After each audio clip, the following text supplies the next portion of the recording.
Hello, everybody, and welcome to the CLNS Patriots Roundtable. I'm Alex Barth, joined by Mike Alongi, and Thursday night, Patriots Nation lost. Well, the voice of the New England Patriots, Gil Santos, passing away on his 80th birthday.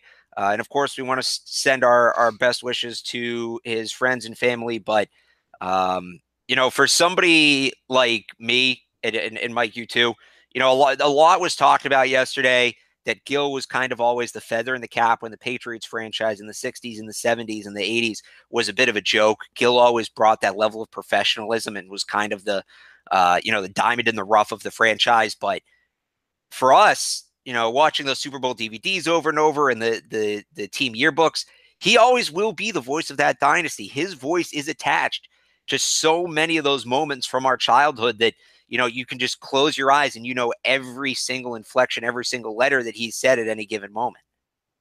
Yeah, absolutely. I mean, obviously, best wishes to his family as well from me. As well as I do, following the 03 Cliff Kingsbury account on Twitter, he was posting stuff all night last night, footage from the first Super Bowl win and things like that. I mean, we're young guys, obviously. We didn't watch Gil Santos over the course of years and years and years, but we saw him calling those games when they were, he called the Snow Bowl game and the first Super Bowl win and the second Super Bowl win and all these, it brings you back to, I was 11 when they won their first Super Bowl. So, it brings me back to my childhood and watching the games up in my living room with my parents and my brother and my family and stuff like that. So, it's a huge loss. And Gil obviously was an incredible commentator, a guy who him and Gino were such a great tandem. And they just, like you said, they brought professionalism to a team that at times wasn't so professional, back in the day. But obviously, for me and for you and younger fans like us, we'll always remember him as the guy who called, the big Vinatieri kicks and all those different things that happened. And, the final drive by Brady in that Rams Super Bowl. And yeah, it's just really tough, obviously to hear him go. He passed away on his birthday yesterday. So Thursday night, I believe it was. Yeah. So, yeah, I mean, it's tough to hear. Obviously, he hasn't been broadcasting games for a few years now, but still, I mean, the fact that he went until I believe it was 2010 or 2011. Because his last game was that AFC Championship loss against the Ravens. That's right. That would have been 2012, yeah. We very well could have seen him call another Super Bowl that year if they had not lost that game. So, it's tough, and he'll be remembered by Patriots Nation for forever, as like you said, as the voice of the Patriots. He's only the second person ever inducted in the Patriots Hall of Fame that's not a player. And just as somebody, growing up in New England, play-by-play has always been my number one passion. I love doing the talk radio stuff too, but Gil Santos is the one who made me want to do play-by-play, just hearing him and what he did and the way he brought the game to people. Just listening to that as a kid and thinking, I want a chance to do that.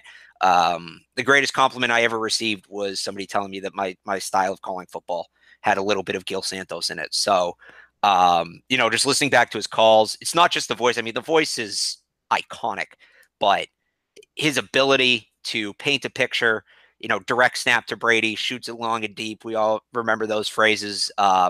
His knowledge of the game was excellent and just really one of the all-time great broadcasters. And I just want to say, as somebody who is an aspiring play-by-play announcer, in this area, lucky enough not just to hear Gil, but we really are in Boston, not just the teams, but the broadcasters we listen to night in and night out. Sean Grande, Joe Castiglione, Dave Gosher until a couple of years ago, Don Orsillo, all excellent. And, you went back and listened last night and they all throw it back. Mike Gorman, I'd be remiss if I didn't throw Mike Gorman in there. They all throw it back to Gil Santos. Listen to the Red Sox game last night. Joe Castiglione actually talked about Gil for a little bit, which was very cool to hear. So a big piece of those early Patriots championship teams no longer with us today. Well, that was the one thing that I noticed really going through Twitter last night. Obviously, all these different, we're obviously connected to a lot of different people covering sports in this area. And I mean, almost everybody that is of a certain age who is, came up in this business has a story about how Gil Santos either, helped them out or gave them, encouragement or whatever. I saw Mike Reese posted something last night that, the last correspondence he had with Gil Santos was right before this past Super Bowl, and he was still, watching all the games and getting into everything and stuff like that. So it's not like he hasn't been connected with the team even after he finished broadcasting. And, you know, to see all these different reporters and media guys and broadcasts and all this stuff say, you know, how much Gil Santos meant to them, whether it was personally, professionally, whatever. It's great to see. You can tell that not only was he a great broadcaster and a great Patriots fan and ambassador, but also just a great guy.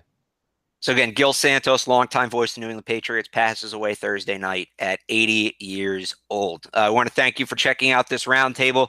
It's brought to you by Hims. Check out forhims.com. That's forhims.com/report for a $5 trial of their hair restoration product.